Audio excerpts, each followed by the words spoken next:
Hujan sore itu turun deras sekali dan di bawah guyuran air. Saya berdiri sendirian di pinggir jalan dengan motor butut yang mati total. Saya menelpon suami saya, memohon dijemput. Tapi jawaban yang saya terima bukan pertolongan. Suami saya bilang, mobil mewah di garasi terlalu sayang dipakai untuk menjemput istri yang cuma bawa motor rongsokan. Yang dia tidak tahu, mobil mewah itu milik saya dan ayah saya, orang yang mereka kira sopir. Sebentar lagi akan mengetuk pintu rumah itu. Halo, sahabat semua. Selamat datang kembali. Sebelum kita masuk ke cerita, jangan lupa nyalakan lonceng dan tulis nama serta kota kalian di kolom komentar. Cerita kali ini akan menyentuh hati. Tentang seorang perempuan yang dihina habis-habisan karena dikira miskin. Padahal kenyataannya jauh berbeda. Siapkan hati kalian, karena di akhir cerita semua akan berubah dalam satu malam. Nama saya Anindya, 26 tahun. Sudah 2 tahun saya menjadi istri seorang pria bernama Reza. Dan 2 tahun pula saya tinggal di rumah mertua, di sebuah perumahan minimalis di kawasan Bekasi. Saya bukan perempuan manja. Saya bisa menahan banyak hal demi satu kata, yaitu bakti. Tapi malam itu saya tahu ada batas yang sudah saya lewati. Mari saya ceritakan dari awal. Sore itu halaman rumah mertua saya terasa lebih sesak dari biasanya. Bukan karena banyaknya pot bunga, melainkan karena sebuah mobil Land Cruiser hitam mengkilap yang terparkir gagah di depan teras. Mobil itu memakan hampir seluruh ruang. Di teras, Bu Sumintem, ibu mertua saya, berdiri dengan dagu terangkat tinggi. Senyumnya merekah lebar, seakan dialah pemilik dunia hari itu. Di hadapannya, 3 tetangga menatap mobil itu dengan pandangan kagum bercampur iri. Tatapan itulah yang menjadi bahan bakar kesombongan mertua saya. Ya, begitulah. Suara Bu Suminten terdengar lantang. Sengaja dikeraskan agar seluruh kompleks bisa mendengar. Tangannya menepuk-nepuk kap mesin mobil itu dengan bangga, seolah sedang menepuk pundak seorang pahlawan. Si Reza itu memang pekerja keras, baru 2 tahun menikah. Karirnya langsung melesat. Lihat ini. Mobil gagah begini dibeli tunai. Tunai, loh. Bukan kredit seperti orang kebanyakan. Para tetangga mengangguk-angguk, berdecak kagum. Hebat ya. Mas Reza, beruntung sekali ibu punya anak sukses dan berbakti. Puji salah satu tetangga berdaster batik. Bu Suminten tertawa renyah. Tawa yang terdengar memekakkan telinga bagi seseorang yang sedang berdiri mematung di balik pintu dapur. Seseorang itu adalah saya. Jelas dong. Bibit unggul? Ya begini hasilnya. Reza dari kecil sudah kelihatan bakatnya. Beda sama. Bu Suminten sengaja menggantung kalimatnya. Lalu melirik sinis ke arah pintu yang sedikit terbuka. Anindya, kamu ngapain saja di dalam? Tamu sudah haus dari tadi. Mana minumannya? Lambat sekali kerjamu. Saya yang sedari tadi menahan napas, tersentak kaget. Dengan tergesa, saya mengangkat nampan berisi 5 gelas teh manis hangat. Tangan saya sedikit gemetar, bukan karena nampan itu berat, melainkan karena beban yang menghimpit dada saya setiap kali mendengar nada suara mertua saya. Saya melangkah keluar, berusaha menyunggingkan senyum sopan, meski hati saya perih. Saya mengenakan daster rumahan sederhana yang warnanya sudah pudar, sangat kontras dengan Bu Suminten yang sore itu memakai gamis sutra dan perhiasan emas yang bergelantungan di leher serta pergelangan tangannya. Maaf, tadi airnya baru mendidih, jadi harus menunggu sebentar, ucap saya pelan. Sambil meletakkan gelas-gelas itu satu persatu dengan hati-hati, Bu Suminten mendengus kasar. Alasan saja kamu bisa, bilang saja malas. Lihat tuh suamimu, kerja banting tulang siang malam, sampai bisa beli mobil mewah. Masa istrinya bikin teh saja leletnya minta ampun? Harusnya kamu bersyukur bisa numpang hidup enak di sini. Saya menunduk dalam, menelan ludah yang terasa pahit. Mata saya melirik sekilas ke arah Land Cruiser hitam yang berkilau ditimpa cahaya sore. Ada rasa sesak yang aneh setiap kali saya melihat benda itu. Bukan kagum seperti para tetangga, melainkan kecewa yang dalam, dan sebuah rahasia besar yang saya pendam sendiri. Karena saya tahu betul asal-usul mobil itu. Mobil itu sama sekali bukan hasil keringat Reza, bukan bonus tahunan kantornya, seperti yang digembar-gemborkan mertua saya. Mobil itu adalah hadiah ulang tahun pernikahan dari ayah saya, Pak Wibowo. Baru dikirim minggu lalu. Ayah memberikannya agar putri kesayangannya bisa bepergian dengan nyaman dan aman. Tidak perlu kepanasan atau kehujanan naik motor butut lagi. Namun saat mobil itu tiba, Reza memegang tangan saya dan memohon dengan wajah memelas. "Anin, tolong ya. Bilang ke ibu kalau ini hasil kerjaku. Aku malu kalau ibu tahu aku masih dibantu mertua terus. Biar ibu sedikit bangga sama aku sebagai kepala keluarga. Lagi pula, harta orang tuamu kan jadi harta suami juga. Sama saja. Kan?"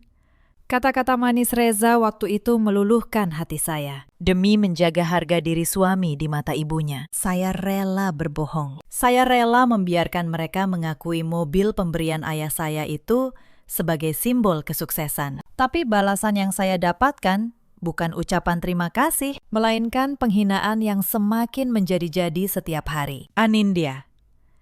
Seruan tajam Bu Suminten membuyarkan lamunan saya. "Kamu ngapain bengong di situ? Minggir!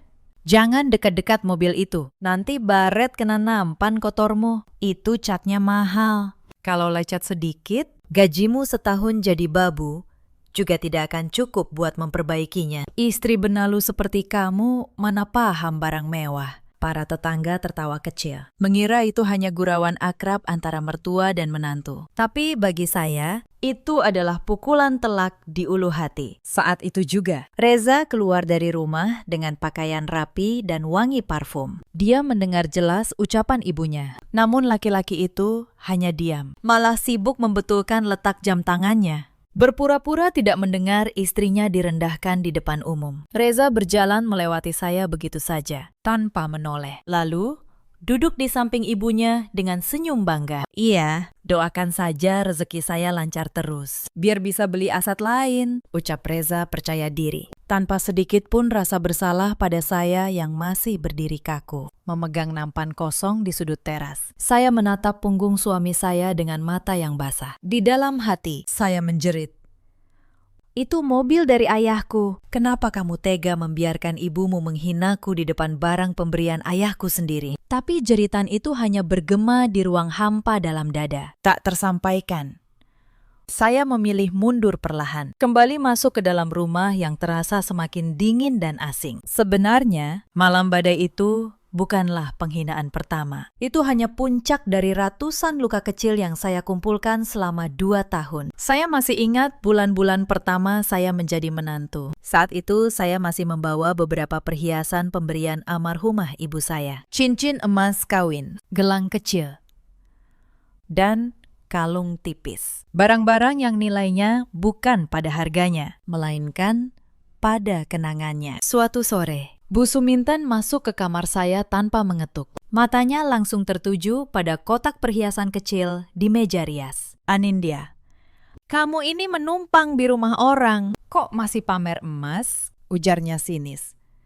"Vina butuh modal buka usaha online. Lebih baik perhiasanmu itu dijual saja. Kamu kan istri benalu, tidak pantas pakai emas. Toh nanti kalau Reza sukses, kamu bisa beli yang lebih bagus." Saya menolak dengan halus. Saya bilang itu kenangan dari ibu saya yang sudah tiada. Tapi Bu Suminten malah marah besar. Ia menuduh saya pelit, sombong, dan tidak tahu balas budi. Reza, yang saya harap membela, justru berkata, "Sudah, Anin, berikan saja ke ibu. Masa sama keluarga sendiri perhitungan?" Akhirnya, demi menghentikan keributan, saya menyerahkan gelang dan kalung peninggalan ibu saya. Hanya cincin kawin yang saya pertahankan mati-matian. Uang hasil penjualannya pun tidak pernah dipakai Vina untuk usaha.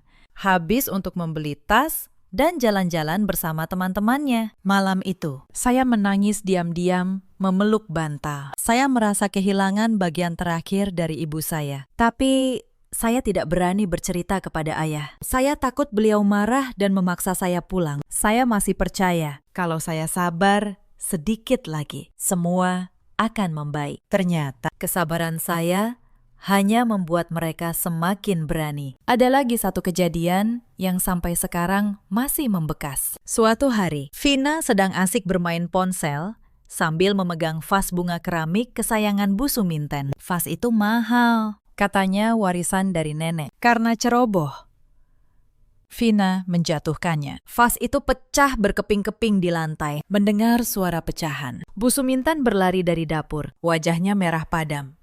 "Siapa yang memecahkan vas ibu?" teriaknya.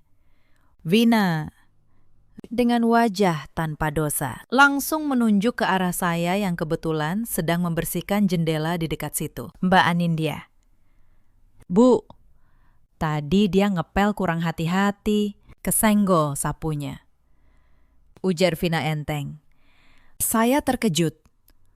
"Bukan, Bu, saya tidak menyentuhnya. Tadi Vina yang..." "Diameter," bentak Bu Suminten. "Sudah merusak, masih berani menyalahkan adik iparmu. Vas itu warisan, Anindya, tidak ternilai harganya. Gajimu jadi babu pun tidak akan cukup menggantinya. Dasar menantu pembawa sial, sejak kamu masuk ke rumah ini, semua jadi berantakan. Saya hanya bisa terdiam. Membela diri pun percuma. Di rumah itu, perkataan saya tidak pernah punya harga." Vina hanya tersenyum kecil di belakang ibunya, lalu kembali bermain ponsel seolah tidak terjadi apa-apa. Sejak hari itu, saya belajar satu hal pahit. Di rumah ini, saya bukan menantu. Saya bukan istri. Saya hanya pesuruh yang kebetulan bernama Anindya. Saya menelan semua itu. Setiap pagi saya bangun sebelum matahari terbit untuk menyiapkan sarapan. Setiap malam saya tidur paling akhir setelah semua piring dicuci. Saya makan dengan lauk seadanya, sementara mereka menikmati hidangan mewah. Tubuh saya yang dulu berisi perlahan menjadi kurus. Pipi saya yang dulu gembul kini cekung. Tapi tidak satu pun dari mereka yang peduli. Bagi mereka, selama ada yang melayani, selama ada yang bisa dihina untuk menaikkan harga diri mereka, saya berguna.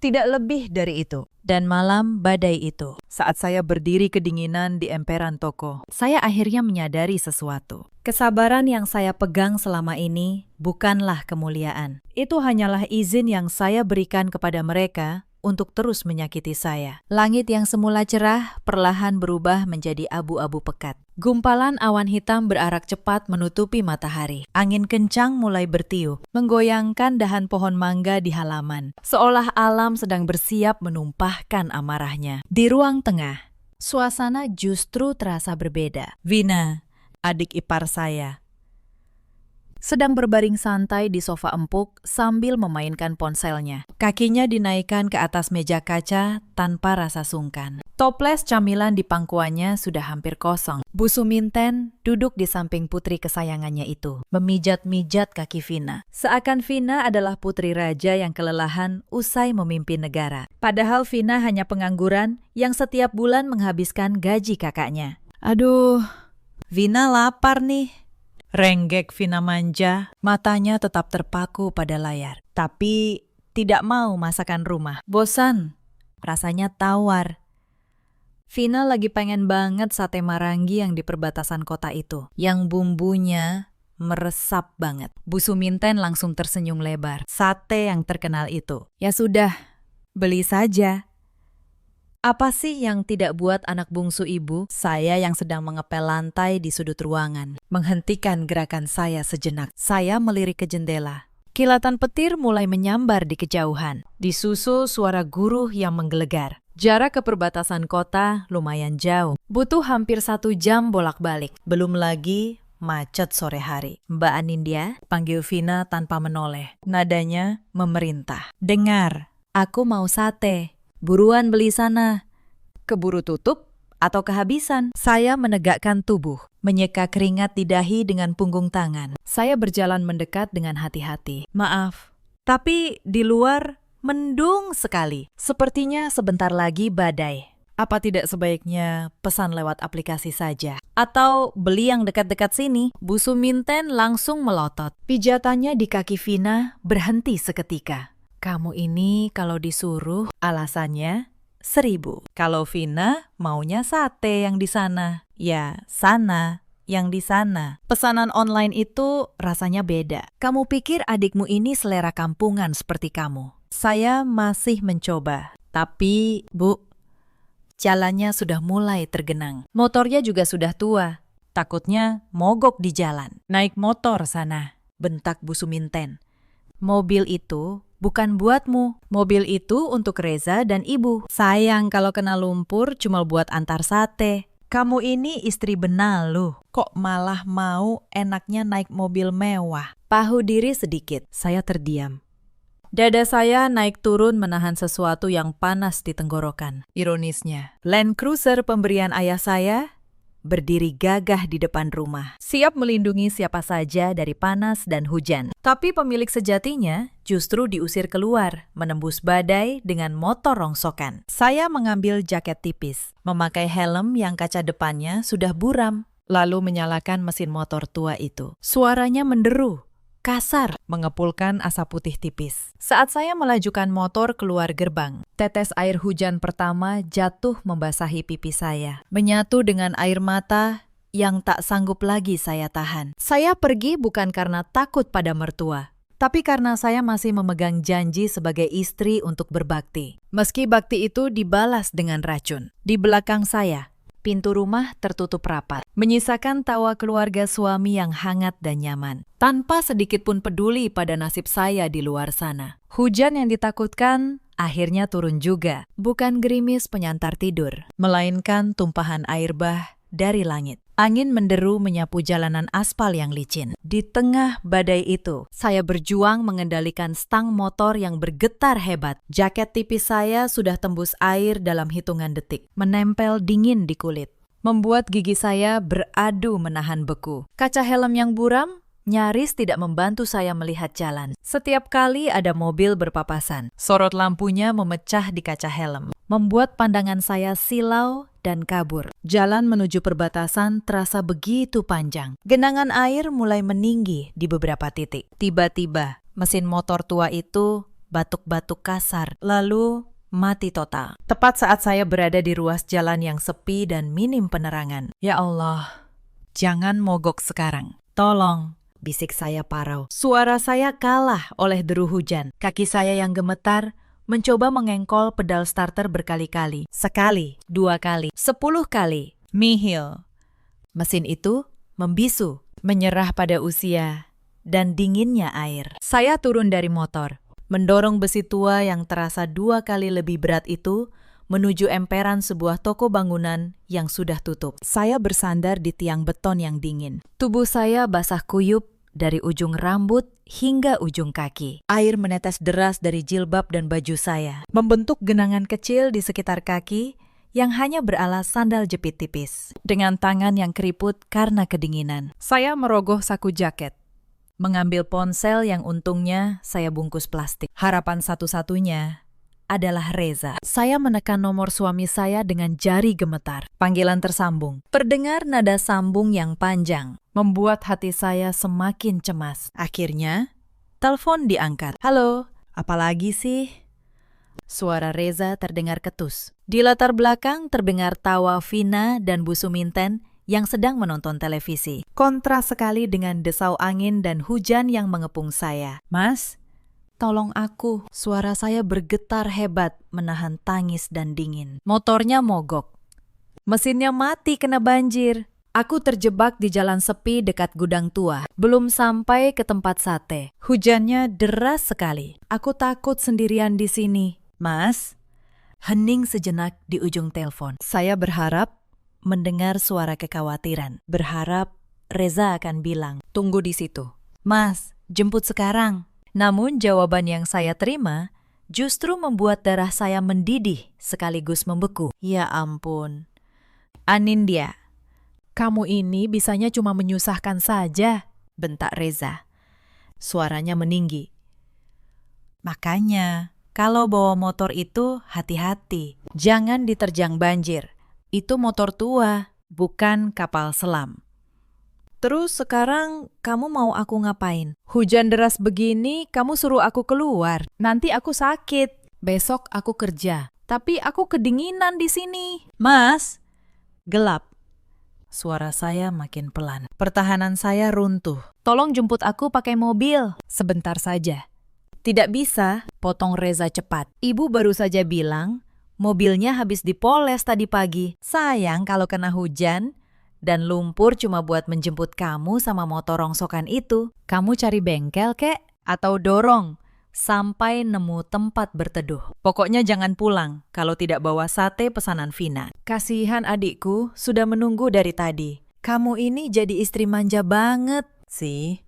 Sambungan telepon diputus sepihak. Saya menatap layar ponsel yang meredup dengan tatapan kosong. Air mata saya luruh, menyatu dengan air hujan di wajah. Rasa dingin yang menusuk tulang kini tak sebanding dengan nyeri di dada saya. Di saat saya butuh perlindungan, suami saya lebih memilih menjaga cat mobil daripada nyawa istrinya sendiri. Sementara itu, beberapa kilometer dari tempat saya berteduh, sebuah sedan hitam mewah melaju membelah hujan dengan kecepatan sedang namun stabil. Di kursi belakang yang nyaman dan hangat, duduk seorang pria paruh baya. Itu ayah saya, Pak Wibowo Hartanto. Pria yang biasanya tenang itu malam ini gelisah. Tangannya berkali-kali menyentuh dada kiri yang berdebar tak beraturan. Pak Haryo, panggil ayah saya pelan kepada asisten setianya yang duduk di depan. Masih jauh rumah anak saya, sekitar 20 menit lagi. Pakistan, sahut Pak Haryo.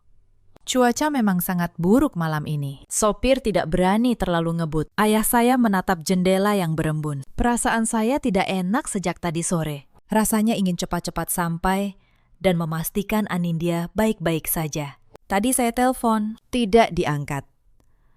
Mungkin sedang sibuk melayani suaminya. Pakistan, ujar Pak Haryo.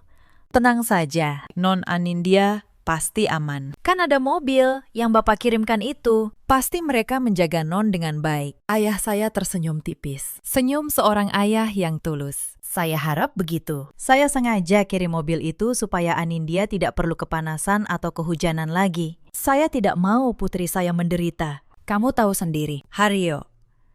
Anindya itu tidak pernah minta apa-apa ke saya. Dia menikah dengan Reza pun hanya modal cinta. Tidak melihat materi. Saya cuma ingin bantu sedikit tanpa menyinggung harga diri suaminya. Ayah saya kembali menatap keluar, melihat kilatan petir menyambar langit. Beliau tidak tahu.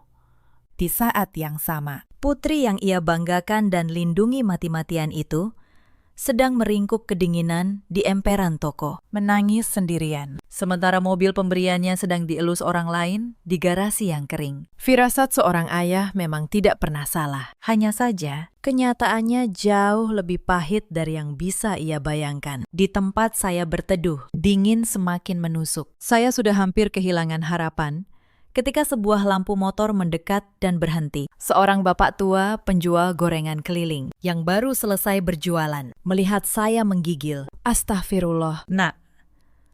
Kenapa di sini sendirian malam-malam begini? Tanyanya cemas.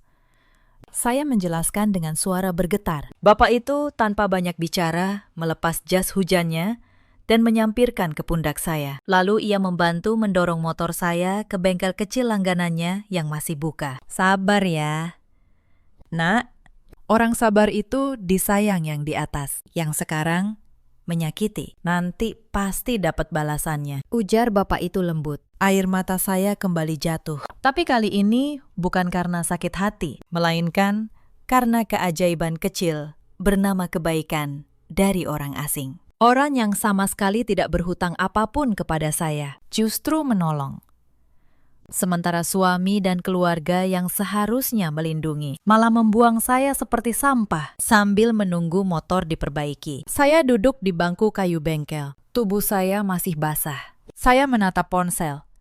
Ada satu panggilan tak terjawab dari nomor yang sudah lama tidak saya hubungi. Nomor ayah saya. Jari saya bergetar di atas layar. Selama 2 tahun, saya selalu menyembunyikan penderitaan saya dari ayah. Saya tidak ingin beliau khawatir. Saya tidak ingin beliau tahu bahwa pernikahan yang dulu saya perjuangkan ternyata berakhir seperti ini. Tapi Malam itu, untuk pertama kalinya, pertahanan saya benar-benar runtuh. Saya menekan tombol panggil di seberang kota, di rumah mertua saya. Suasana justru terasa hangat dan meriah. Beberapa ibu tetangga, teman satu arisan Bu Suminten, sedang tertawa-tawa sambil menikmati kue-kue basah yang tersaji di meja. Mereka sengaja berkumpul, berlindung dari hujan sembari memandangi Land Cruiser hitam yang terparkir gagah di depan mata. Seolah mobil itu adalah monumen kebanggaan yang wajib disembah. Bu Suminten duduk dengan kaki disilangkan, memegang cangkir teh dengan gaya yang dibuat-buat anggun. Ya begitulah.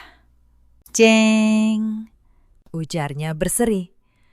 Namanya juga anak berbakti. Reza itu tidak tega lihat ibunya naik taksi online kalau mau pengajian. Makanya dia beli mobil ini. Katanya biar saya nyaman. Padahal saya sudah bilang tidak usah repot-repot.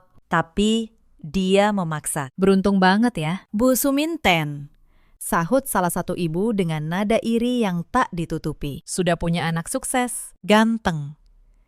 Sayang orang tua lagi. Tidak seperti menantu saya, belikan daster saja, hitung-hitungan. Di tengah gelak tawa itu, tidak ada satupun dari mereka yang bertanya, di mana Anindya? Menantu yang tadi disuruh pergi membeli sate di tengah badai. Reza duduk di sudut sambil bermain ponsel. Sesekali tertawa membaca pesan dari teman-temannya. Ponselnya sempat berdering, panggilan masuk dari saya. Tapi ia hanya melirik layar, lalu mematikan getarnya, dan kembali asyik dengan obrolannya. Vina sudah lupa sama sekali dengan sate yang ia pesan. Perutnya sudah kenyang oleh camilan. Yang ia ributkan sekarang adalah tas merek terkenal yang ingin ia beli bulan depan. Menggunakan uang dari kakaknya. Tidak ada yang tahu malam itu.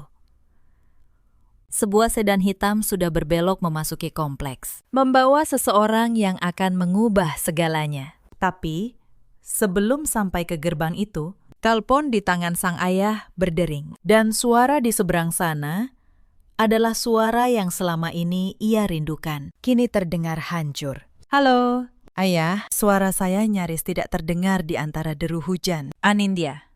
Nak, ini kamu. Suara ayah saya langsung berubah cemas. Kamu di mana? Suaramu kenapa? Ayah dari tadi telepon tidak diangkat. Saya mencoba menahan tangis. Tapi begitu mendengar suara ayah, semuanya tumpah. Ayah, Anin capek. Anin capek sekali, isak saya. Anin sekarang di bengkel pinggir jalan. Motornya mogok. Anin disuruh beli sate ke perbatasan kota. Di tengah hujan badai begini. Anin sudah telepon Mas Reza, tapi dia tidak mau jemput. Katanya, sayang mobilnya kena lumpur. Hening di seberang. Hening yang panjang dan berat. Mobil. Suara ayah saya berubah dingin. Mobil yang ayah kirim itu. Dia tidak mau memakainya untuk menjemput istrinya yang kehujanan. Anin minta maaf. Ya, saya menangis. Selama ini, Anin tidak pernah cerita. Anin tidak mau ayah khawatir. Anin pikir kalau Anin sabar. Suatu hari, mereka akan menyayangi Anin. Tapi sudah 2 tahun. Ya, Anin lelah. Setiap hari Anin dihina. Dibilang istri, benalu. Dibilang miskin. Padahal mobil itu pemberian ayah. Tapi Anin disuruh bohong. Bilang itu hasil kerja Mas Reza. Di seberang telepon, saya bisa mendengar napas ayah saya memberat. Saya tahu, beliau sedang menahan amarah yang luar biasa. Anindya. Dengar ayah baik-baik. Suara beliau bergetar, tapi tegas. Kamu tunggu di bengkel itu. Jangan kemana-mana. Kirim ayah lokasimu lewat ponsel. Ayah suruh Pak Haryo jemput kamu sekarang. Kamu jangan pulang ke rumah itu lagi. Tidak akan pernah lagi. Tapi, tidak ada tapi. Nak, potong ayah saya. Lembut namun pasti. Selama ini, ayah salah. Ayah pikir dengan memberi mobil, memberi materi, kamu akan bahagia. Ayah tidak tahu kamu disiksa batinmu setiap hari. Sekarang biar ayah yang urus. Ayah dalam perjalanan ke rumah itu. Dan malam ini semuanya akan selesai. Telepon ditutup. Tak lama, sebuah mobil berhenti di depan bengkel. Pak Haryo turun dengan payung. Lalu memayungi saya menuju mobil dengan penuh hormat. Untuk pertama kalinya dalam 2 tahun, ada orang yang memperlakukan saya seperti manusia yang berharga. Sementara itu, di depan rumah mertua, sedan hitam ayah saya berhenti perlahan. Karena hujan deras dan kaca yang gelap, tidak ada yang memperhatikan siapa di dalamnya. Pintu penumpang terbuka. Keluarlah sosok laki-laki parubaya. Ia mengenakan kemeja putih polos yang sedikit kusut di lengan, celana bahan hitam biasa, memegang payung hitam standar, tanpa pengawalan. Itu ayah saya. Beliau sengaja meminta sopir menunggu di mobil agar tidak menarik perhatian. Hatinya yang gelisah menuntunnya untuk melihat langsung kondisi tempat putrinya tinggal selama ini, tanpa embel-embel kemewahan yang biasa melekat padanya. Langkah ayah saya terhenti sejenak saat matanya menatap Land Cruiser yang terparkir di teras. Beliau mengenali plat nomornya. Itu mobil yang ia beli tunai atas nama saya. Senyum tipis sempat terbit di bibirnya. Mengira mobil itu dirawat baik oleh menantunya. Namun senyum itu perlahan pudar saat ia melihat ke arah teras. Ia melihat keramaian, melihat tawa, tapi tidak melihat wajah putrinya di sana. Ayah saya melangkah mendekat. Cipratan air hujan membasahi ujung celananya. Saat kakinya hendak menapak ke lantai teras yang bersih, suara melengking Bu Suminten menghentikannya. Stop di situ. Bu Suminten berdiri dari kursi, melambaikan tangan dengan gaya mengusir, seperti menghalau kucing liar. Jangan naik. Lantai baru dipel. Nanti kotor kena sepatu bapak yang penuh lumpur itu. Ayah saya tertegun. Beliau menurunkan payungnya sedikit. Bu Suminten memandangi penampilan ayah saya dari atas ke bawah dengan tatapan merendahkan. Kemeja kusut, celana biasa, payung butut.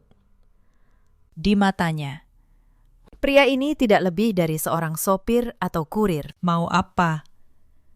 Pakistan. Cari siapa? Tanya Bu Suminten judes. Kalau mau ngamen atau minta sumbangan, jangan di sini.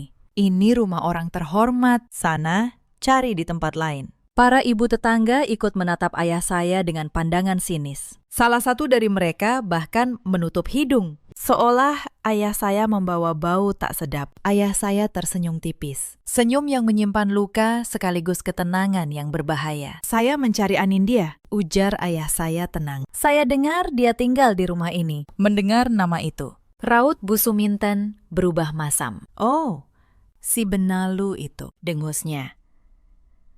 Dia tidak ada. Lagi disuruh beli sate. Memangnya bapak siapa? Saudaranya. Pantas saja, sama-sama orang susah. Anindya itu memang dari keluarga miskin. Bapaknya saja katanya cuma pegawai biasa di kampung. Sudah. Pakistan, jangan harap dapat apa-apa dari sini. Anak itu numpang hidup di rumah saya. Di teras itu, Reza yang sedari tadi diam, mulai memperhatikan. Ada sesuatu pada pria parubaya itu yang membuatnya merasa tidak nyaman. Wajah itu, sorot mata itu, sepertinya ia pernah melihatnya.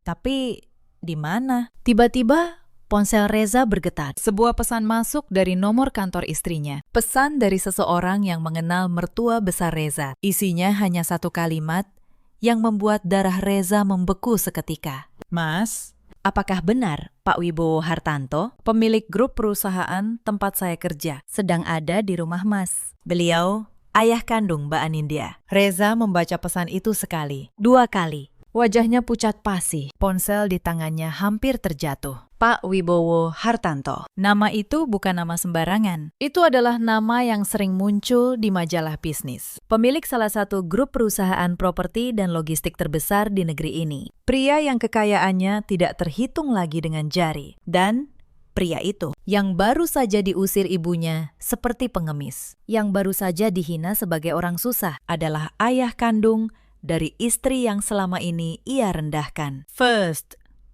Ibu. Suara Reza tercekat. Ia bangkit dari kursi dengan kaki gemetar. Ibu, tolong. Jangan bicara lagi. Bu Suminten menoleh heran. Kenapa kamu? Reza, mukamu pucat begitu. Ada apa? Reza tidak menjawab.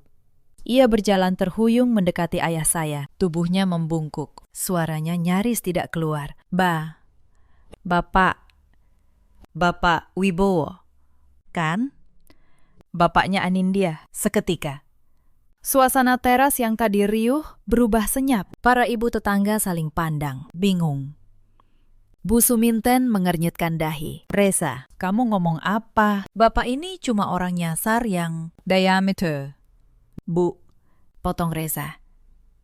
Kali ini dengan nada panik yang belum pernah Bu Suminten dengar. Ibu tahu siapa yang ibu usir barusan. Ibu tahu siapa yang ibu sebut orang susah. Pada saat itu, dari arah gerbang, sebuah mobil sedan hitam lain berhenti. Pintunya terbuka, dan dari dalam keluar Pak Haryo. Kali ini dengan jas hitam rapi, diikuti dua orang berbadan tegap. Pak Haryo berjalan mendekat, lalu membungkuk hormat di hadapan ayah saya. Mohon maaf terlambat, Pak Wibowo.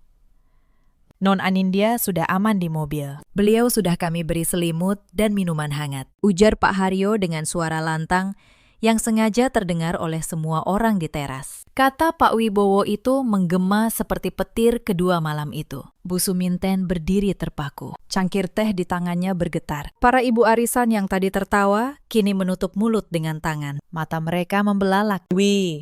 Wibowo, gumam salah satu ibu.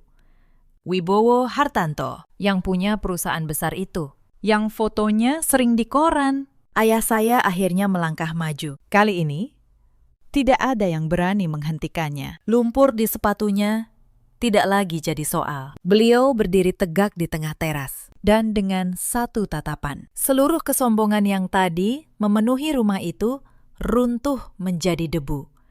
Jadi, ujar ayah saya. Suaranya tenang, tapi setiap katanya menusuk seperti pisau. Inilah rumah tempat putri saya tinggal selama 2 tahun. Tempat dia dipuji sebagai pembantu, dihina sebagai benalu, dan malam ini diusir ke tengah badai hanya untuk membeli sate. Bu Suminten jatuh terduduk di kursinya. Wajahnya yang tadi angkuh, kini pucat seperti mayat. Pakistan, Pak Wibowo, saya tidak tahu. Suaranya bergetar. Kalau saya tahu, Anindya anak bapak. Saya pasti. Pasti apa? Potong ayah saya dingin. Pasti memperlakukannya dengan baik. Pasti tidak menyuruhnya mengepel sambil hamil dulu. Pasti tidak menghinanya di depan tetangga. Bu Suminten terdiam. Itulah masalahnya. Bu, lanjut ayah saya. Anda baik hanya kepada orang yang Anda kira kaya. Anda menghina orang yang Anda kira miskin. Putri saya tidak pernah menyebut siapa ayahnya, karena dia ingin dicintai apa adanya, bukan karena harta. Dan Anda gagal dalam ujian paling sederhana, yaitu memperlakukan manusia sebagai manusia. Reza berlutut di lantai teras. Air matanya tumpah. Pakistan, saya mohon, beri saya kesempatan. Saya hilaf. Saya benar-benar hilaf. Ratapnya. Saya mencintai Anindya. Saya mencintai.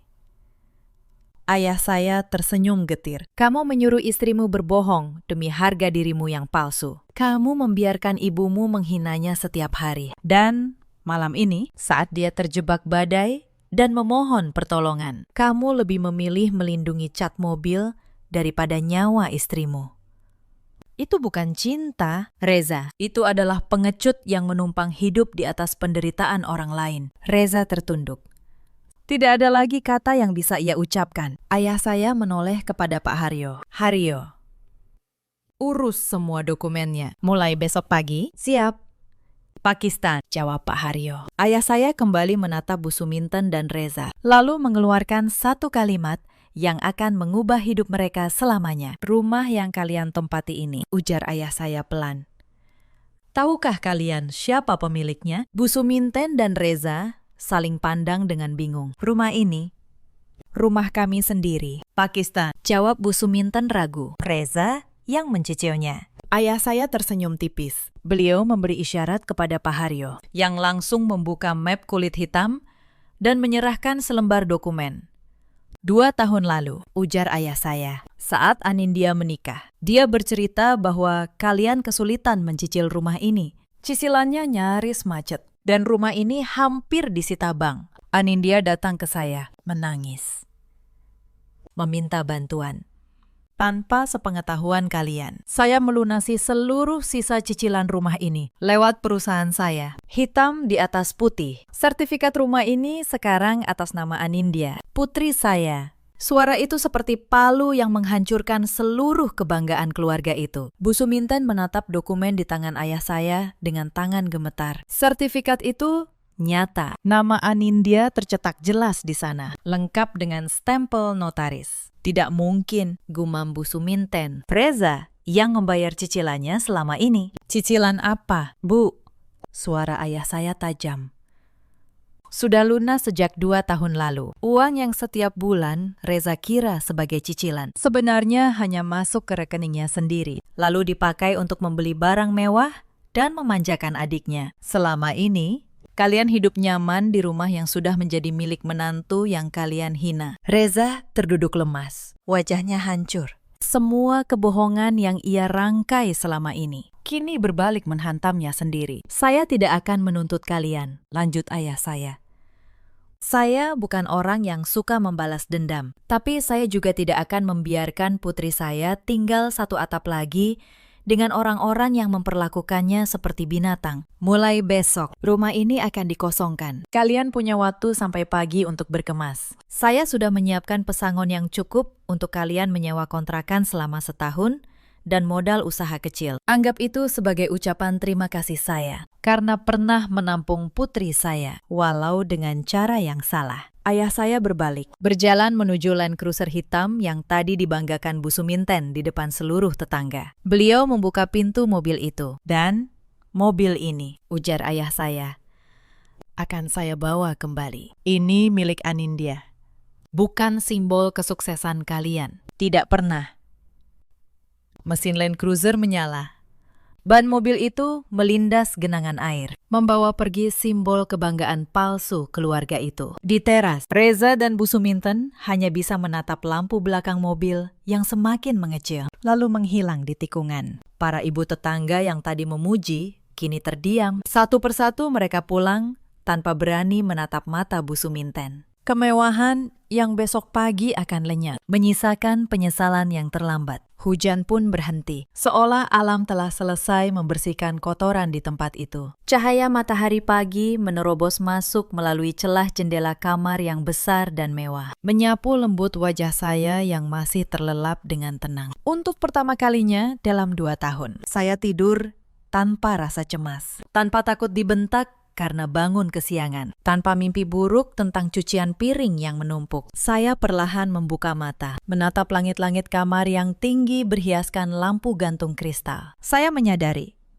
saya tidak lagi berada di kamar sempit dan pengap di rumah Reza, melainkan di rumah masa kecil saya, rumah ayah saya. Sementara itu, di seberang kota, pagi terasa seperti penghakiman bagi penghuni rumah di Jalan Melati. Tepat pukul 7. Pak Haryo dan timnya sudah berdiri di depan gerbang. Tidak ada kekerasan, tidak ada teriakan, hanya ketegasan yang dingin. Waktunya habis. Pak Reza, Bu Suminten, ujar Pak Haryo datar sambil melihat jam tangannya. Silakan tinggalkan kunci rumah di meja. Truk untuk barang pribadi sudah menunggu di depan. Bu Suminten keluar dengan mata bengkak dan wajah sembab. Ia menyeret koper besar dengan langkah gontai. Tidak ada lagi gamis sutra atau perhiasan emas yang biasa ia pamerkan. Pagi itu, ia hanya memakai daster kusut. Tampak 10 tahun lebih tua dari usianya. Di belakangnya, Vina berjalan menunduk, menutupi wajah dengan ujung kerudung, menghindari tatapan para tetangga yang sudah berkumpul seperti menonton sirkus. Reza keluar terakhir. Ia sempat berhenti di teras, menatap kosong ke arah garasi yang kini melompong. Tidak ada lagi mobil mewah yang ia banggakan. Rumah yang selama ini ia klaim sebagai hasil keringatnya, kini harus ia tinggalkan karena kebohongan yang ia rangkai sendiri. Lihat, diusir beneran, bisik seorang ibu tetangga. Cukup keras. Suara yang dulu memuji, kini berbalik menjadi pedang. Makanya, jangan sombong. Ternyata, semua punya menantunya. Kasihannya si Anindya, untung sudah diselamatkan ayahnya. Bisikan itu terasa lebih menyakitkan daripada tamparan. Saat taksi yang membawa mereka mulai bergerak menjauh, Reza menoleh ke belakang untuk terakhir kali. Ia melihat Pak Haryo menutup gerbang rumah itu dan menggemboknya dengan rantai besar. Bunyi gembok itu seolah mengunci masa depan cerah yang telah ia sia-siakan. Ia kehilangan istri yang tulus, kehilangan rumah, dan kehilangan kehormatannya sebagai laki-laki, hanya demi mengejar pujian semu ibunya. Di dalam taksi yang hening, tangis penyesalan, Reza pecah tanpa suara, namun terlambat. Sangat terlambat. Kembali ke rumah ayah saya. Saya berjalan menuruni tangga melingkar menuju ruang makan. Aroma nasi goreng mentega kesukaan saya tercium harum. Di ujung meja makan panjang dari kayu jati, ayah saya sudah duduk menunggu. Beliau tersenyum lebar saat melihat saya turun. Tidak ada jas formal, hanya kaos santai. Tapi wibawanya sebagai ayah yang penuh kasih terasa begitu kuat. "Selamat pagi, Tuan Putri," sapa ayah saya. "Tidurmu nyenyak." Saya tersenyum. Mata saya kembali berkaca-kaca. Nyenyak sekali. Ya, rasanya seperti beban ribuan kilo di pundak Anin hilang begitu saja. Ayah saya berdiri, menarik kursi untuk saya. "Makanlah yang banyak. Ayah lihat, kamu kurus sekali. Pipi gembulmu yang dulu lucu hilang entah kemana. Mulai hari ini, tugas ayah mengembalikan senyum itu." Kami sarapan dengan tenang, diselingi canda tawa ringan yang sudah lama hilang dari hidup saya. Di tengah makan, saya meletakkan sendok perlahan. "Ayah," panggil saya pelan. "Bagaimana nasib Mas Reza dan ibunya? Apa ayah benar-benar mengusir mereka?" Ayah saya menghela napas panjang, lalu meraih tangan saya dan menggenggamnya erat. "Anindya, anakku, ayah tidak jahat. Ayah sudah memberi pesangon yang cukup untuk mereka memulai hidup lagi. Tapi ayah harus memisahkan kalian. Mereka itu benalu. Kalau ayah biarkan mereka dekat denganmu, mereka akan terus menghisap kebahagiaanmu sampai kau layu." Ayah saya menatap mata saya dalam-dalam. "Ingat satu hal, Nak. Cinta itu tidak menyakiti. Cinta itu tidak merendahkan. Kalau ada orang yang membuatmu merasa tidak berharga, itu bukan cinta, itu manipulasi. Kamu adalah Putri Wibowo Hartanto. Tapi lebih dari itu, kamu adalah perempuan yang berharga. Jangan pernah biarkan siapapun, atas nama cinta sekalipun, menginjak harga dirimu lagi." Air mata haru menetes di pipi saya. Saya bangkit dan memeluk ayah saya erat. Pelukan yang hangat dan melindungi. Pelukan yang selama ini saya rindukan di saat-saat sepi di rumah Reza. "Terima kasih, Ayah." Isak saya di bahu beliau. "Terima kasih sudah menjemput Anin. Terima kasih sudah menjadi pahlawan Anin." Ayah saya mengelus punggung saya lembut. "Ayah akan selalu menjemputmu. Sejauh apapun kamu tersesat, seberat apapun badai yang menimpamu, ayah akan datang. Karena bagi ayah, harta terbesar di dunia ini bukan perusahaan, bukan mobil mewah, bukan rumah besar ini. Harta ayah hanyalah kamu." Di luar, matahari semakin tinggi, menyinari taman bunga yang bermekaran. Saya melepaskan pelukan, menghapus air mata, dan tersenyum. Senyum yang benar-benar lepas, tanpa beban.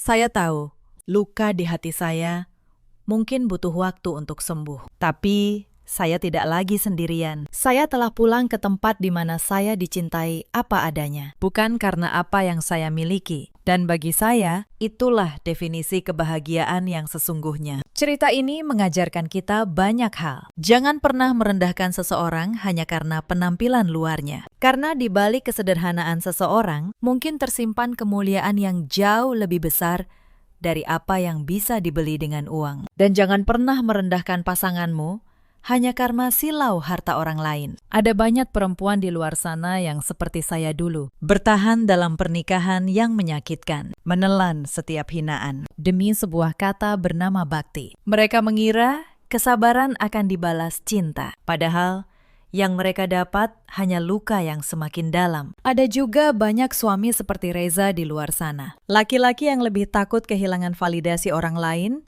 daripada kehilangan istri yang tulus mencintainya. Mereka baru sadar betapa berharganya seseorang justru setelah orang itu pergi. Ada pula para ibu mertua seperti Bu Suminten yang mengukur nilai seorang manusia dari mobil yang ia kendarai dan pakaian yang ia kenakan. Lupa bahwa kemuliaan sejati tidak pernah terlihat dari luar. Bu Sumintan dan Vina kini tinggal di kontrakan sempit, hidup dari pesangon yang semakin menipis. Reza bekerja serabutan, kehilangan segalanya. Sementara saya perlahan bangkit, membangun kembali hidup di tempat saya dicintai apa adanya. Dalam hidup, kita selalu punya pilihan, memilih untuk memuliakan ketulusan atau menyesal setelah ia pergi, karena penyesalan selalu datang terlambat. Bagaimana menurut kalian? Ceritakan kisah kalian di kolom komentar. Jangan lupa like dan subscribe agar tidak ketinggalan cerita selanjutnya. Terima kasih sudah menemani sampai akhir. Sampai jumpa di cerita berikutnya.